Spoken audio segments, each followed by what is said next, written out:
Welcome to FEO on the Air, the voice of the festivals and events industry in Ontario. This week, it's FEO Masterclass with your host, FEO CEO Dave MacNeil. Good morning and welcome to FEO on the Air. Today we've got another masterclass and then sort of a continuing series on risk management, and we're really happy to have Kevin Kennedy from Kennedy Crowd Safety Solutions with us.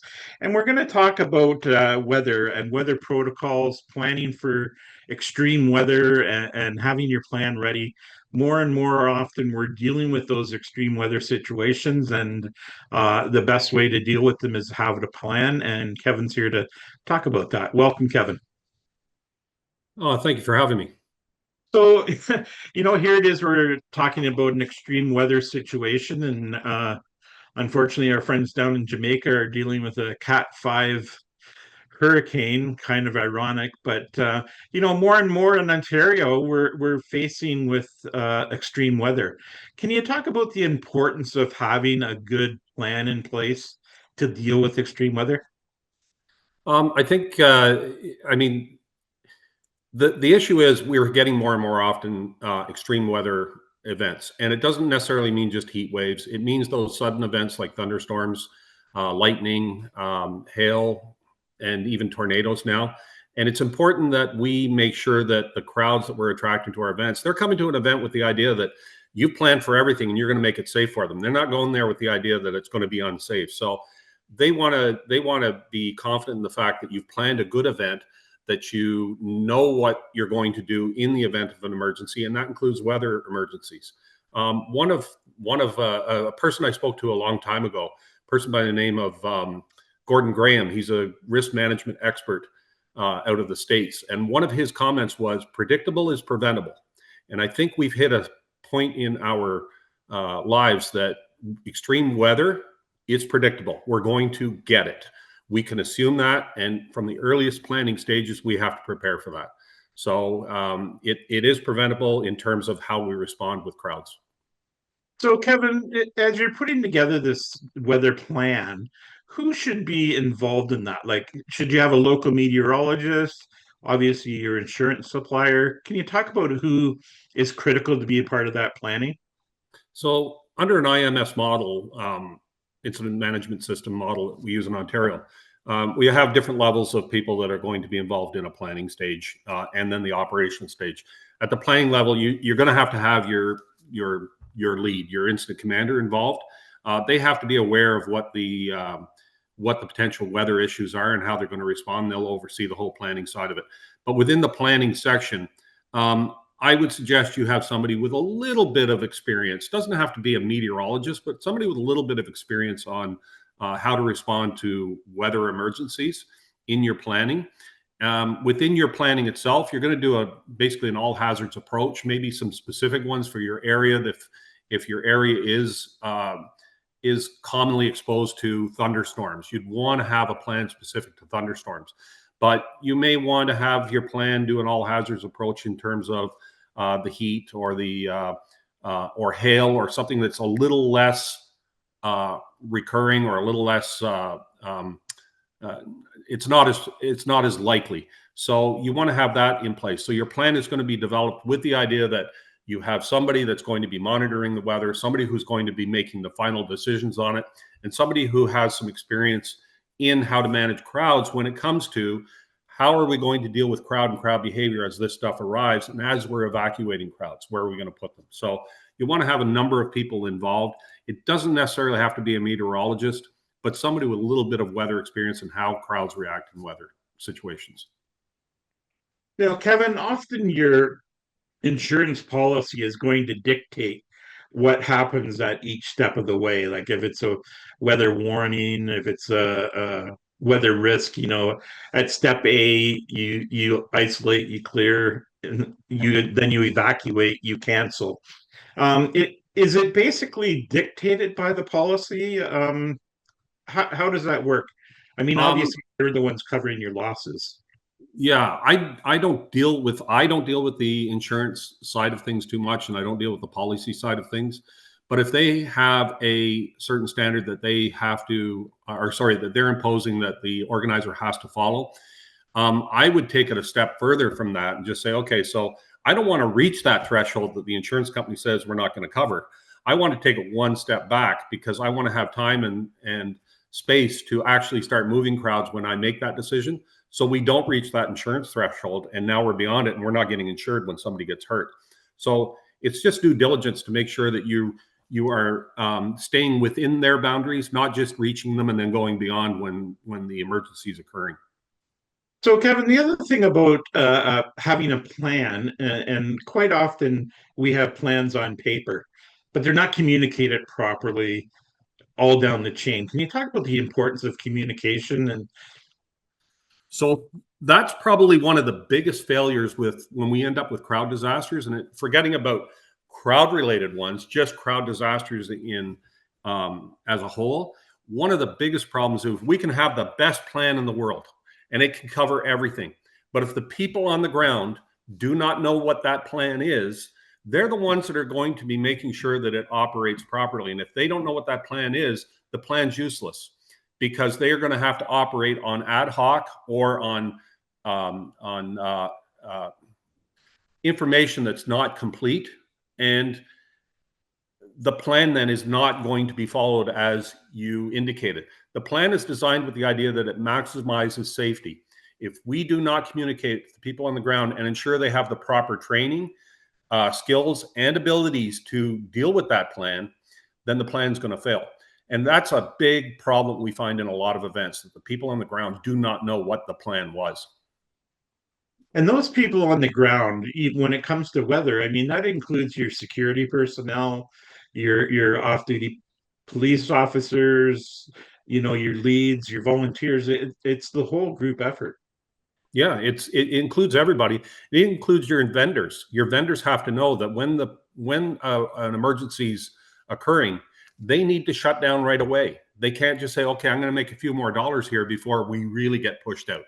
They have to shut down right away, and they have to know what their plan is to secure their area and get out. Because it might not just be securing from theft or anything like that. It may be securing from high winds.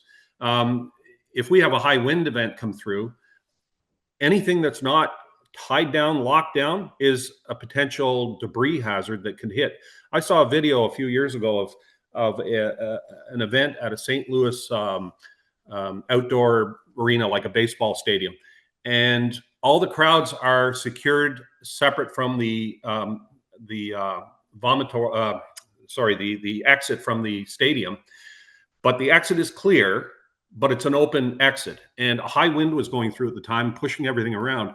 Somebody happened to cross from one crowd to the other through this open area, and a garbage can came through, pushed by the winds, and just took this person out. And I don't know what injuries they suffered, but this was moving at high speeds.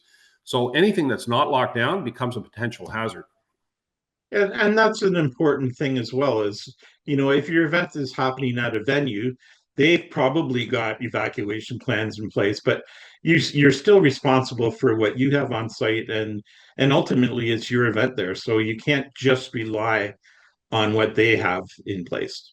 Yeah, and most indoor facilities have an evacuation plan. Most outdoor events, the property owner doesn't, because the design of the event changes from event to event. Everyone's unique. So it's usually up to the organizer of that event in their design to determine what an evacuation plan will be and what routes people are going.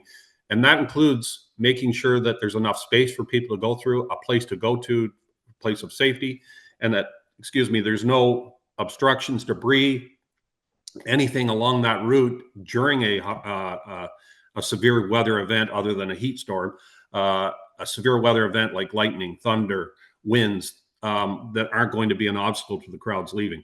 So it's up to them now to design that evacuation plan. No, the other thing is your venue is they know their property, and in cases of extreme rain, slip and falls, they're going to know where you're going to need extra fillage, whatever, if you've got the. How do you work with them on making sure that those areas are taken care of?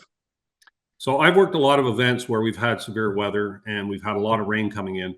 And You can bring in certain types of ground covering. Some are more effective than others. When we end up with grass, it's going to be very slippery. You can bring in dirt. Dirt's going to turn into mud. Pavement becomes slippery depending on the type of pavement you have and how fresh it is, the surface. So everything does have a hazard. It's important for the organizers to understand that when they are planning an event, they have to look at the topography and identify what risks could that pose in situations like rain, hail, or even severe heat. What is the severe heat going to do to somebody standing on pavement? There are all kinds of things that come into play when it comes to weather and what people are actually walking on. And that's another good point, Kevin, is, we all think about severe weather and we're thinking of the winds, the rain, the hail, but the extreme heat like we've had this summer as well, and making sure that everybody's hydrated, that's another important factor to have in your plan. Yeah. So in 2023, I think it was, Taylor Swift actually had a concert down in Brazil, and somebody died of heat exhaustion. They were standing in a line for 8 hours. Now, it was very warm. It was 59 degrees Celsius, I believe, or 60 degrees Celsius. And one person ended up standing in line for 8 hours before they got into the concert. After the second song, they went to the paramedics, said they felt sick. They were taken to the hospital, and this person died. So it shows how, people are going to the concert feel safe. It's that whole idea. I'm going to go. I'm going to be entertained. I'm going to feel safe. And sometimes they push themselves till it's too late. In some cases, and in this case, she happened to pass away, unfortunately. But we've had other events that we can look back on. I mean, when you look at the Astro World, or sorry, not Astro World. When you look at the, I watched the video on Trainwreck Woodstock '99. One of the things that event was, it's out in the middle of an old abandoned airport, and the tarmac was just radiating with heat. And one of the concerns that came out from that was, it's way too hot, and they didn't have enough water to deal and support people out there. And nobody died, but they were suffering. And that's the graphic that comes out from it. Fast forward to last year, we had a concert in Washington, D.C. with the Stray Kids. And the Stray Kids in Washington, D.C., it was the 23rd of June. And 6 people ended up in the hospital with heat stroke. Where did Stray Kids go next? They went to Toronto. They went to the old Downsview Airport. And when you look at those two events, the one from Woodstock '99 and Stray Kids in Washington, both involved heat. The similarity between the concert at Downsview Airport, the Downsview Airport, and Woodstock was, it's on an abandoned airfield, which is now radiating heat off the ground. And the big complaint with people at that concert was not enough water, too hot, had to line up for egress for 2 hours, up to 2 hours getting out of there. People were suffering, and that became the narrative that you saw in the reports afterwards. That could have been predicted. Predicted is preventable, or sorry, predictable is preventable. We saw what happened in Woodstock. We saw what happened 6 days before with the same group of people, or the same concert venue, same concert act. 6 days later, now we've got it at Downsview. It should have been predicted that this is a potential risk. But unfortunately, the narrative became, here's all the problems with the concert site, instead of, here's how well prepared they were to deal with this particular thing based on past experiences. The other thing, unfortunately, we've had to deal with is staging and staging collapses, and a person being killed a few years ago, inquests. So it's our suppliers that we have to make sure that their product is secure. Can you talk about how we make that happen? Yeah, so I won't get into the background. I'll use Bluesfest stage collapse in 2011. I think it was 2011 as an example. The Indiana State Fair, if everybody remembers the video that's been shown on YouTube and media for so long about the Indiana State Fair collapse, where the stage collapsed and landed on 2 people and killed them. That happened in August of 2011. What happened almost a month before was the Bluesfest stage collapsed also in Ottawa and nobody was killed, but there were a number of people injured. And in Indiana, they said, "Oh, this is a freak thing that happened." But all they have to look is we've got a large stage with an area with potential high winds. What could go wrong? All they had to do is look what happened in Ottawa with the exact same thing. Large stage with high winds, and the stage came down. So it's imperative that the people who are putting up these structures make sure that they're being put up based on code, because the code is set up so that these things can withstand certain winds. When those winds reach an area that stage cannot support or meet that standard, when they've reached that point or before they reach that point, we need to shut the show down so that people have time to leave and evacuate, and we get the acts off the stage. Fortunately, like I say, in Blues Fest case, there were no deaths, but a month later in Indiana, we have those deaths. And they've had them as recently in Mexico, I think this year, with a political rally where a number of people, I think there were a couple of people killed in the Mexican political rally with the same thing, high wind stage, and it just acted like an umbrella and fell. So, Kevin, let's talk about a few of the different things. Like, you've got a warning and it becomes a shelter in place. What is your protocol there? Like, how do you work that with the crowd and with your security detail and everything? So part of it, a big part of it, is the planning stage. You have to have a plan identified, what thresholds have to be met before you start taking action. And once those thresholds are met, you have to take action, and that action has to be planned with or written within the plan. And everybody needs to know what that plan is, as we talked about. So the public is going to walk there. They're not going to pay attention to emergency signage information until they need it. So we have to be prepared to direct them towards those things when required. The first thing is we have to have a plan. Second thing, we have to have the thresholds that we've identified. We have to have somebody in charge who's going to say, yes, we met that threshold. We're dealing with it now. Then there's the response plan. Where are we going to move people to? How are they going to be moved? There has to be contingencies, because we might say we're going to move people off site through 3 gates. Well, 2 of them might be compromised. What's your plan now? So you have to plan for contingencies to deal with things that become unforeseen. Then when you move the crowds, how are you going to move them? How are you going to communicate to them? Your power may be out. So you're going to lose your loudspeakers. You're going to lose your stage. You may have to revert to blowhorns. You may have to revert to, and this is where it's important that the people on the ground know the plan. You may have to revert to their judgment, knowing that this is the plan. It hasn't been communicated to me because the power's out, but I see the emergency. We're going to move people here because I know that's the direction we're going to move them. And the last part is you have to have a place for them to go. You can't just say, okay, they're outside the gates, we're no longer responsible for them. We have to make sure that they get to a place of safety. In some cases, we have to have those areas of safety identified so we can direct people to them and make arrangements ahead of time, because that may be a building or a shelter that is not the property of the organizer. You have to make those plans in advance to arrange that they are aware this would be an emergency shelter when we need it. And then there's the ultimate follow-up afterwards to make sure that people are safe when they're going home after they leave that shelter. And it's making sure that communication piece is given to them through all stages of the emergency. So the shelter in place, I mean, a big part of it could be that you're getting people away from towers that could potentially come down, or a stage that could come down. But let's talk about the most severe cases where you're going to have to cancel the event. And now you might be dealing with a crowd that, number one, might be scared. Number two, they might be a little bit upset that they've just spent, $80 and now their event's canceled.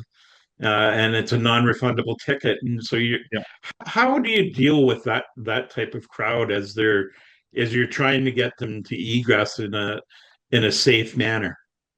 So it's keeping them informed and treating them like adults, not treating them like children and just directing them without information. I think the important thing is people want to feel safe. They understand, yes, I paid a lot of money, but if I stay here or we stay here and continue with the act, people's lives are going to be in danger. So that has to be communicated to them. This is what we're doing. This is why we're doing it. And this is the time we have to do it. We have to leave now. We have to get people to their car. And it's making sure that they're informed all through those stages, and then keep repeating it, because some people may not hear it the first time, or they may ignore it or deny that it could be a threat the first time. But if you keep repeating it, it emphasizes that there is a risk, and letting people know too that, you know what, we're doing this for your safety. We may, if the decision's made, we'll refund your tickets, or whatever you can do to garner their support and their cooperation is great. But it's keeping them informed, keeping them orderly, telling them it's being done as precaution.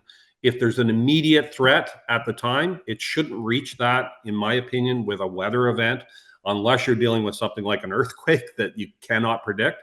But you can predict incoming weather systems. You can predict that we're in a heat wave today. So you can predict those things, but it's making sure that people are aware that, you have a plan in place and this is being done for their safety. And you're not just making this decision, without concern for them. Let's talk about weather predictability. I mean, we know we live in an area where, depending on the time of year, you could get a little bit of rain, you could get a little bit of snow, you can get a little bit of sun. How really predictable is the weather in Ontario? I mean, I was told at one time you can't really predict more than 3 days out. But are there patterns that you can look at in a yearly pattern that are going to give you some guidelines? So I'm not a meteorologist. I don't claim to be a meteorologist, but I've done a little bit of research on stuff, and it fell from a result. And I would suggest people follow a person by the name of Sunny Westcott. She's the lead meteorologist for the Department of Homeland Security in the United States, and she's got some videos online. I would watch her stuff. I actually spoke to her last year when I was teaching at a conference, an academy down in Houston, Texas. And we actually ended up in the airport together. And she gave me an insight on weather and what it does. And it really made me start looking at weather in Ontario and where I do my work, a lot of my work and a lot of my training. And one thing I've noticed is I grew up in Ottawa. I grew up in the Ottawa area. And when I grew up, I've been on the earth for a number of decades. I won't say how many. But when I grew up, I never remembered hearing anything about tornadoes. But in the last few years, they become more and more, they're being reported more and more in the Ottawa area. So last year I did a little bit of a research, and I found out that in the Ottawa area in the last 150 years when we've been doing records, there were 10 reported tornadoes in the first 140 years. In the last 10 years, there's been 10. So in 10 years, we've had, on average, one tornado every year in about a 50-kilometer radius of Ottawa. Whereas in the first 140, we only had 10. It's becoming more common. Actually, in 2023, we had more tornadoes in Ontario than Oklahoma had. And Oklahoma is in the tornado corridor. So to say it's predictable, no, we're not going to tell, that we're going to have a tornado next week. We can't tell that. But I think we can plan ahead to say, you know what, it now becomes a expectation in Ontario that we have to take into consideration. So what is our plan when we're putting together an event? What is our plan to deal with a tornado event? Not a thunderstorm, not a rainstorm, not a lightning storm. Tornadoes are quite different, because now we're not just dealing with, can we get them to shelter? We're thinking, can the shelter withstand the tornado? So you have to think about those things when you're planning the event. And it's I shouldn't say highly, it's unlikely that a tornado will hit this event on this day at this location, but there's the possibility. And I think there's enough evidence now to say that we have to prepare for that. So that's just an example of how predictable is weather in Ontario. I think we have our thunderstorms. I think we have our lightning storms we plan for. We're now going to add tornadoes to that. We're now going to add heat waves. So when we're planning 3, 4, 5, 6 months out for an event in mid-July, we have to plan for those events. They may not be happening in February, but we know that they are a possibility in July. Yeah, and I think that's what we're all realizing is when we do even our insurance plans for the year, is extreme weather has become a really important part of that factor, whether it's cancellation insurance or just ensuring that we have the coverage that is required for something like that. And shameless self promotion here, but at our conference coming up in February, we're going to have a panel on the main stage with Kevin talking about weather and severe weather. We're going to have a meteorologist, and we're going to have one of our insurance partners, and we're going to talk about how to put that plan together and the importance from each step, and how to build that plan. And then Kevin will still have a breakout session on crowd safety. So there is a lot to consider in there. And Kevin, crowd safety, I mean, there's other mitigating risks as well. And what are some things that people need to think about when they're thinking about the safety of their crowd and the safety of their people in their Um, venue? yeah. So generally, and this includes severe weather, but just um, all events, all crowd events. When we're attracting people to these events, we're attracting them to a safe event. That's what we're promoting. Nobody says our event's going to be dangerous. Come to it. They all say, it's going to be safe. Come to our event. So people are going there with a lower expectation of risk. So we have to plan for those risks, and we plan for those risks with the idea that we're going to be moving crowds in a certain way. Crowds are predictable in most cases. We know what crowds will do. There's a whole crowd science behind this. We know what crowds will do in certain circumstances. We know how they'll behave in certain circumstances. The individual within the crowd may vary slightly, but we can modify behavior through design, information, and management. The management side of things are the people on the ground. They have to be informed by the plan, and that goes for all crowd events. The information side of things is how are we sharing information with the crowd on how we want them to move about, where we want them to go, what we want them to do in an emergency. And the design side of things is everything, the infrastructure, the barricades, the building shape, the site design, where the exits are, where the refreshment kiosk concession areas are, and how the crowds are interacting around those areas. Those three things work together to make a safe event. And we have to deal with that both on the ingress, circulation, and egress. It's a whole kind of interaction of the design information and communications with the ingress, egress, and circulation. And it's both for a regular and emergency situation. So there's a big part of a crowd management plan to make sure they're safe.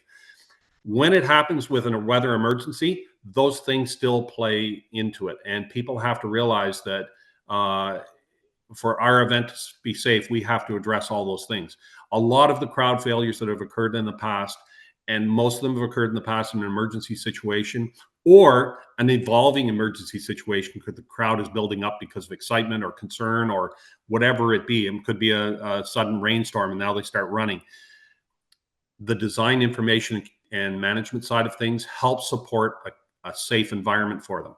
If we don't have those three things working in connection with one another, if one of those things fail, that's where we're going to see a crowd disaster. So organizers have to understand there's a lot more to planning than just saying, okay, we're going to get them in, we're going to get them out. What I've always said to people I've worked with is, what do you want in the newspaper the next day? Do you want that it was a great event, there was an emergency, and you were well prepared and dealt with it? Or do you want in the newspaper how your event failed? So again, it's making sure that they deal with all of those things that help make the event safe. And ultimately, as event planners and managers, the ultimate decision lies with us. And quite often, that decision is set out in your insurance policy.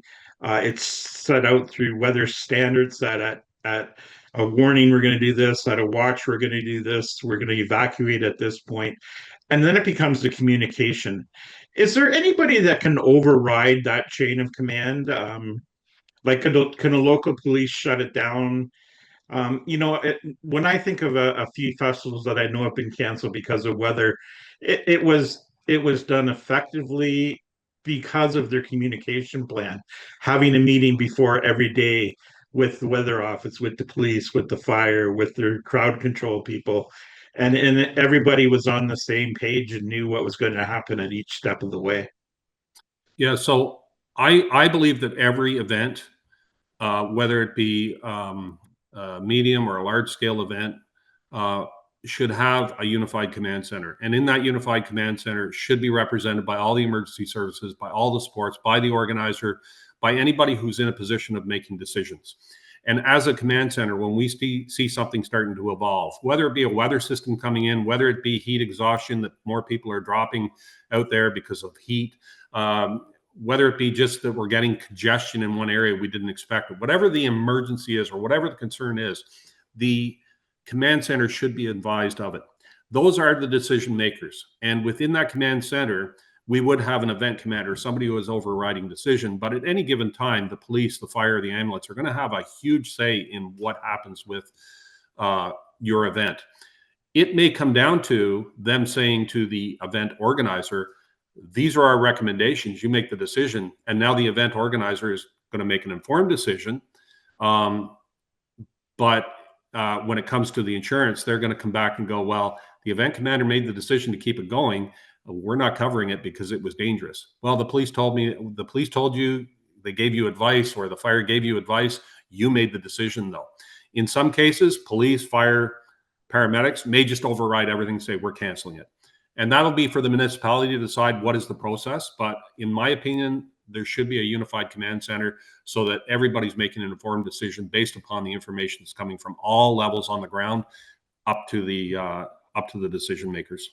And we sit here and we think that must be a really difficult decision to make. But I think if your plan is a good plan and it's worked through, thought out, and communicated with all levels, it really does become an easy to execute plan. It's just making sure that all parties know what their responsibilities are. It becomes very easy when you plan for problems in advance. You know the decisions that have to be made at the time, and those decisions are agreed upon well in advance. So when people are walking into that command center, they know that this is going to be a good event because we already know when things go wrong what we're going to do. We're not going to be playing this catch up. What do we do now when things are going wrong? When you look at some of the crowd disasters that have occurred recently, and even recently, even back as far as 20, 30, 40 years ago, a lot of the problem has to do with the fact that they didn't have a command center, a decision-making body that had an informed amount of information coming into the center. It was inaccurate, or it was mixed up, or when the information did come there, they didn't have a plan on what to do with it. So all of these things, when we're not dealing with the planning, we're dealing with the response now. We're playing ad hoc response rather than an informed response. So when we're dealing with things ad hoc, things are going to go wrong, guaranteed. We can't troubleshoot a situation that's evolving now, because by the time we start troubleshooting it, it's going to be worse by the time we get people in place to deal with it. And then it's just going to exponentially get worse. And we don't often have time to practice stuff like this. But again, a 5-minute communication with your volunteer team before an event starts, that if problem A happens, this is what we're going to do. If problem B happens, this is what we're going to do. The chain of command and knowing that right through the line, everybody has to know it. I mean, right down to the person cleaning up on the ground, everybody should know what to do in certain instances. Yeah, and it's that information being shared to people. It's making sure they're informed and they know what their responsibility is and what the general plan is. It's not just what they know their responsibility is. They have to know the general plan, so that if something changes on their site and they don't have communications, they're not making things worse by sending people into an area that they shouldn't be going. And it's not just a 5-minute briefing. I think, me personally, and I do this from a crowd safety side of things, so it's easy for me to say you got to do this or you should do this, and the reality is they just don't have the time or ability to gather all those people in advance. But I say bring them in advance and give them more than a 5-minute briefing. Show them what the plan is. Show them how we're going to deal with crowds, because the crowd is going, the crowd disasters are going to be the thing that is really going to hurt the reputation of an event. The weather coming in is not going to hurt the reputation of the event, because everybody accepts the fact that, we're going to have bad weather. But they will criticize the event for you not having a plan to deal with it, and the people on the ground not being aware of what their roles and responsibilities are. Anybody who goes on to Google and searches and says, listen, what events where people improperly trained to deal with the crowd disaster, they're going to find a number of them. It's making sure people are aware of their roles, responsibilities, and not only that, but they have the skills and abilities to deal with what's required of them. We can't put somebody in a position that just doesn't have the skills or abilities to do what we're asking them to do. And, we're not meteorologists, but certainly through Environment Canada, any event in Ontario can find somebody in their area that they can liaise with. There's people at weather stations across the province that work with events and will help formulate these plans as well. Yes. I've worked with a number of big events, and they do that. They work with Weather Canada in advance and on game day to get, constant updates on anything that could be threatening the event itself.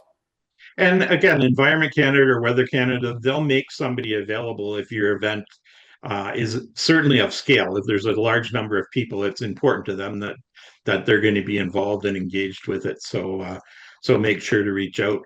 Kevin, I like your command center thing, and that really is scalable, because we could have some smaller size events happening, but that control center or knowing that chain of command is so important right down the line, whether you're talking about a couple hundred people or you're talking about tens of thousands of people. That center scales, right? Yeah, I've worked at events. Again, my background is in the city of Ottawa. I've worked on some national level events, a lot of national level events. I've worked on a lot of events that involve the RCMP, DND, and back in my policing time, I often went to these unified command centers. What I found the best thing about those unified command centers, and sorry, I'll go a little bit further, and I've also worked with other cities at their events where they don't have a command center. They don't have a unified command. And the difference between the two is, when I'm in a command center and a problem comes in, we have everybody in the room representing all of the agencies who are stakeholders within this event. They're able to just look at one another, talk about it right away as a group, and say, this is the decision we're making. And they can make that decision in a very short period of time. In the other areas where they don't have command centers, what they rely upon is telephone calls. And you can see how the communications will break down in that, because one agency may phone another agency and say, we've got a problem, we got to deal with this. All right, well, now we have to phone a third agency, and now we have to phone a fourth agency. And we're not on a linked communication. We're talking individually back and forth. You can see how slow the process would be and how incomplete the communication is in those situations. And ultimately, it takes longer to respond to the issue that you're trying to address, which just makes it worse, because that issue is evolving. So by the time you make a decision, the issue is no longer a simple issue you can resolve. It's now a big issue you have to resolve. So those things really pay for themselves during an emergency. There might be some twiddling of thumbs when everything's going fine, because the plan is operating properly. But the moment something starts going a little off center, the group is able to bring it back into the folds of the plan and the way we're supposed to do it, when they're working together and immediately able to communicate and make a response plan. Kevin, just straying a little bit from the weather, but talking about crowd safety, can you explain the difference between a paid duty officer, an off-duty officer, and a security guard, and the difference between the three? So a regular duty officer is a person that's going to be responding to calls for service They're paid by the municipality to respond to calls for service that are coming in day to day. They'll be out on the streets. They'll be operating out there. The paid duty officer is a police officer with still all the powers of a police officer, but are hired by the event to provide to provide police support to the event. They still have to follow the rules and regulations set out by the Police Services Act, or I forget what it's called now, but the old Police Services Act, excuse me. And they are still subject to answer to the police service. They do not answer to the organizer. So while the organizer thinks I'm paying your pay, you have to do what I say. No, they still have to follow their own rules and respond to the directives given by the police agency. They are there to provide police services. They're not there to do, they can only do the things they can normally do during regular duty times. So they can respond to emergencies, they can do arrests. So it's still dedicated police duties to that event. They're not allowed to do bag searches because we can only search a person when they're under arrest. People coming through the gates are not under arrest, so that falls now to security. They can do patrols, but they respond to police issues. And police issues could be trespassing. It could be people climbing over the fence, that kind of thing. That's a police issue. When it comes to security, security does the catch-all of everything else. Security will respond and provide the site. They'll do the bag checks. They'll provide the site and first response to most disputes, like if somebody's drunk and fighting or that kind of thing. They'll respond to that. If it gets worse, they'll call the police in and they'll take over. They will provide the protective service for an act or a VIP. So that's kind of the role they fill, and they're directly hired by the organizer, who can give them direction on what they want them to do. And normally they fill that. We don't normally have off-duty officers not paid, not in no way being compensated at events. That's not to say that they're not there as a patron. And actually, when I did my dissertation on the Route 91 festival shooting in Las Vegas back in 2017, when 60 people were killed by the person from Mandalay Bay, I did my dissertation, interviewed a lot of people that were at that site on that night.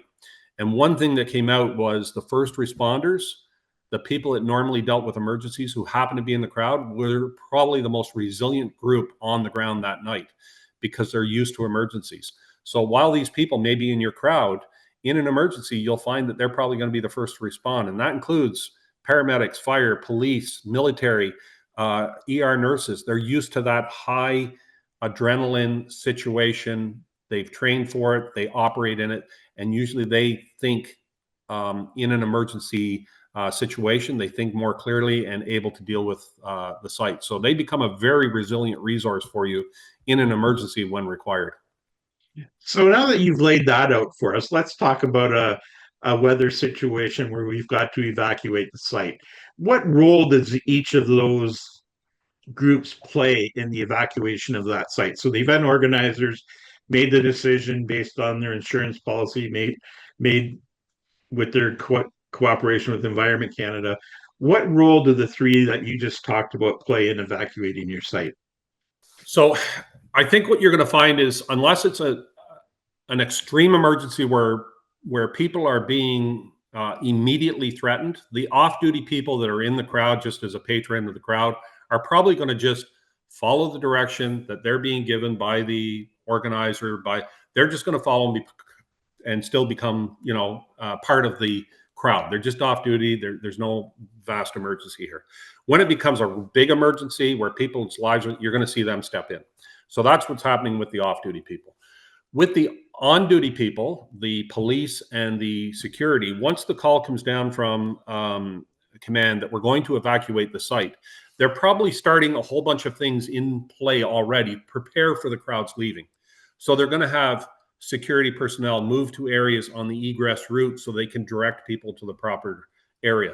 The police are probably going to be designated, and every event's different, so it's hard to say what this is generally what applies, but not specifically what applies.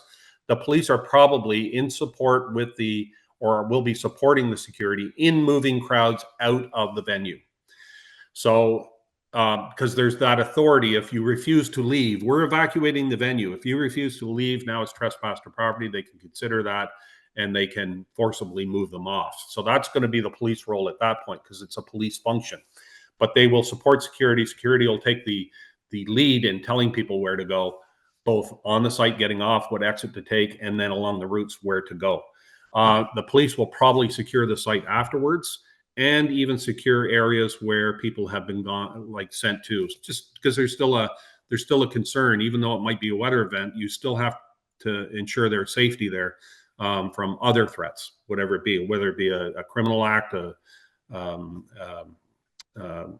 anything that could harm the crowd itself. We still have to be concerned with it. Now, at that point, and I know it'd be different in different municipalities or different regions, but would other resources be brought in because we're evacuating a site with 20 or 30,000 people? That, would there be other officers brought in, or would that just depend solely on the situation? You might see other officers who are deployed to regular police services redeployed as they're available to come down and help, depending on the event. But I know from my past experience with my police agency, when I used to work with Ottawa Police, we would try and be self-sustaining in our deployment of paid duty officers, so that we wouldn't have to rely on frontline services to come down and help. That doesn't mean they didn't always come down to help. We just can't rely on them because they may be tied up with regular calls for service. So I think one of the things as planners, we often wonder why, different municipalities or police services require certain numbers on site. And it's unfortunately it's events like this that require those numbers. Yeah. And I mean, we don't just look at the, it's going to be a music concert, so this is the number that's going to be there. We look at the act. We look at the type of people you're going to have at the event. We look at the, I shouldn't say we, I used to be we, but they will look at what is the demographic that's going to arrive. Is there going to be alcohol? Is there going to be drug use or potential drug use? We have to look at all those components. And at that point, we will determine, okay, you know what, we have to have this many officers to help support that event. And it varies from event to event, from location to location, type of event, time of year, time of day. It all has an impact. The demographics are a big part of it, but there's other aspects that play into it also. Well, Kevin, I want to thank you very much. We've almost 50 minutes in here. Time flies when you're into a good discussion. Just wondering if there's any questions from the room. Otherwise, we're going to wrap it up for today. And again, as I said earlier, this is going to be a big component to this year's conference with the weather situations. We'll have some panels, we'll have some breakout sessions talking about it. So not seeing anything in the chat, Kevin, I want to thank you very much. A lot of great information, a lot of good reminders. And we look forward to seeing you in February in Kitchener to talk more about it and to get more in depth with the weather situations and crowd safety. Thank you. I'm sorry if I rambled on. I tend to get quite passionate about this stuff. So, no, I always find I try not to clock watch, but I just looked down and I thought, oh my God, it's 50 minutes already. So, anyway, thank you very much. Thank you everybody for joining us. We hope you'll join us next week for FEO on the Air when we talk to another one of our suppliers on our supplier spotlight. Have a great week, everybody. Thanks for listening to FEO on the Air, the voice of festivals and events in Ontario.